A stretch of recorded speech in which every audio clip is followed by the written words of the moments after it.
This is not an election for just the MAGA vote. Trust me, Donald Trump has that. Republicans need to be fighting for suburban women, for college-educated, for independents, for moderate Republicans and conservative Democrats. They want to be asked for that. Former presidential primary candidate Nikki Haley urging the Trump campaign and all Republicans to appeal to a broader group of voters than the already committed MAGA base. Joining me now, Republican vice presidential nominee and Ohio Senator J.D. Vance. Welcome back. Thanks, Shannon. Thanks for having me. Okay, so let's start there. This race is much different than what you were looking at a month ago. It is much tighter. You have said Republicans, quote, are going to need every vote they can get. You heard what Nikki Haley had to say. Here's what Karl Rove says, echoing her. He's going to be on the show later.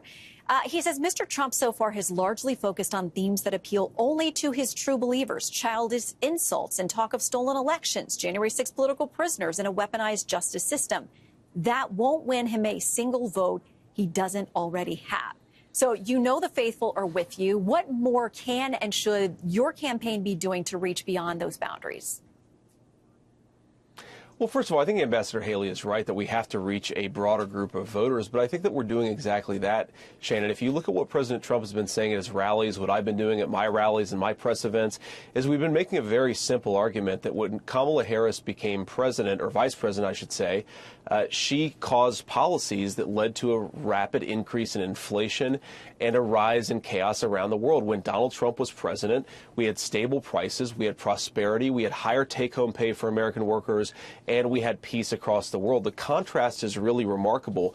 And importantly, Shannon, we actually have a vision for bringing down energy costs, for bringing down food costs, for making housing more affordable for American citizens. And we have been running on that. And of course, the media has been giving Kamala Harris a 3-week love fest. But the unfortunate fact for Kamala Harris is her record is her record. And we're going to prosecute the case that Donald Trump caused peace and prosperity. Kamala Harris caused chaos and lower take-home pay. I think that we get that message out there, Shannon. I feel very confident the American people are going to elect Donald Trump president in November. All right, I want to get to some of the policy, but first, a little bit more on the campaign. Much has been made of the fact that Corey Lewandowski is returning to the campaign. President Trump is well known for doing some shakeups in the summer leading up to his elections in 2016 and 2020. Here's an analysis from the Washington Post. They say this: with so many seeking his confidence, there's one thing that no one will tell him. What's most in need of fixing is the candidate himself. Now, Vivek Ramaswamy says he's had these conversations with the president. He is open. He's receptive to it. Who is the president listening to, and are there going to be more changes at the top of the campaign?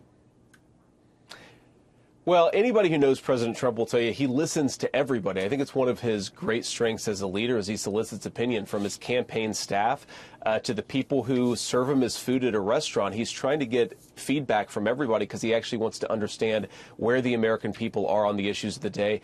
But look, you listen to one of Donald Trump's rallies. Go to his North Carolina rally from just a couple of days ago.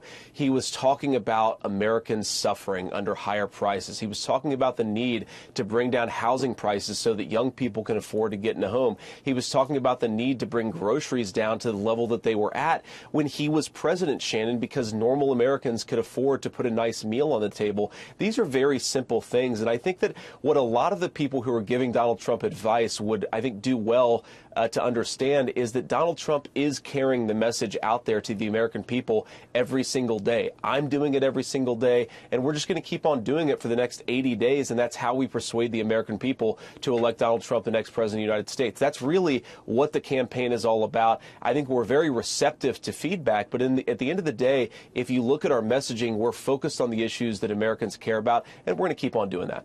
I mean, our Fox News polling does show the economy is the #1 issue and that people do give you all the edge on that. And yet, this is what we have out from some new polling out of the New York Times. They say Ms. Harris is now leading Mr. Trump among likely voters in Arizona 50-45 and is even edged ahead of Mr. Trump in North Carolina, a state Mr. Trump won 4 years ago, while narrowing his lead significantly in Georgia and Nevada.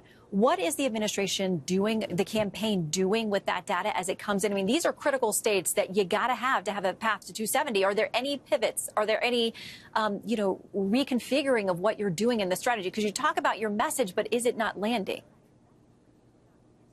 Well, let me say two things about this, Shannon. First of all, the polls tend to radically overstate Democrats. We certainly saw that during the polling of summer of 2020 and summer of 2016. And, of course, a lot of those polls were wrong when it came to Election Day. The second thing I'll say, Shannon, is what we have certainly seen is that Kamala Harris got a bit of a sugar high a couple of weeks ago. But what we've actually seen from our own internal data, Shannon, is that Kamala Harris has already leveled off. If you talk to insiders in the Kamala Harris campaign, they're very worried about where they are because the American people just don't buy the idea that Kamala Harris, who has been vice president for 3.5 years, is somehow going to tackle the inflation crisis in a way tomorrow that she hasn't for the past 1,300 days. Giving Kamala Harris control over inflation policy, Shannon, it's like giving Jeffrey Epstein control over human trafficking policy. The American people are much smarter than that. They don't buy the idea that Kamala Harris represents a fresh start. She is more of the same. It is doubling down on the failed policies of the Harris administration to give Kamala Harris a promotion rather than to fire her, which is what I think most Americans are going to do on November. How does that not line up then with another poll we got out this morning? Washington Post, ABC, they're giving the vice president nationally a 4 to 5 point lead. I mean, those are new numbers. So if you think the momentum is not swinging or your internal polls are suggesting differently, every other poll that's been released has shown great momentum in her direction. You know, Shannon, I think there are a lot of polls that actually show her stagnating and leveling off. Of course, ABC Washington Post was a wildly inaccurate pollster in the summer of 2020. And look, if you see the numbers that we're seeing and you actually talk to the American people, I feel extremely confident that we're going to be in the right place come November. We can't worry about polls. We have to run through the finish line and encourage everybody to get out there and vote. But our message is going to be very simple. If you want to get back to the peace and prosperity, the rising take-home pay, Donald Trump delivered it once and he can do it again. If you want to double down on the failed policies that have delivered higher food prices and higher housing prices, well, Kamala Harris has been vice president for 3.5 years, and I guarantee she's going to make the problem worse if the American people give her a promotion. So the thing we have to remember, one final point, let me just say one final point on this, Shannon, because I think it's important. Consistently, what you've seen in 2016 and 2020 is that the media uses fake polls to drive down Republican turnout and to create dissension and conflict with Republican voters. I'm telling you, every single person who's watching this, the Trump campaign is in a very, very good spot. We're going to win this race. We just have to run through the finish line. Okay, I want to give you a chance to respond to some of this back and forth on financial issues. This is what the vice president had to say about what your ticket is planning for America. He plans to give billionaires massive tax cuts year after year. And he plans to cut corporate taxes by over $1 trillion, even as they pull in record profits. And that's on top of the $2 trillion tax cut he already signed into law when he was president.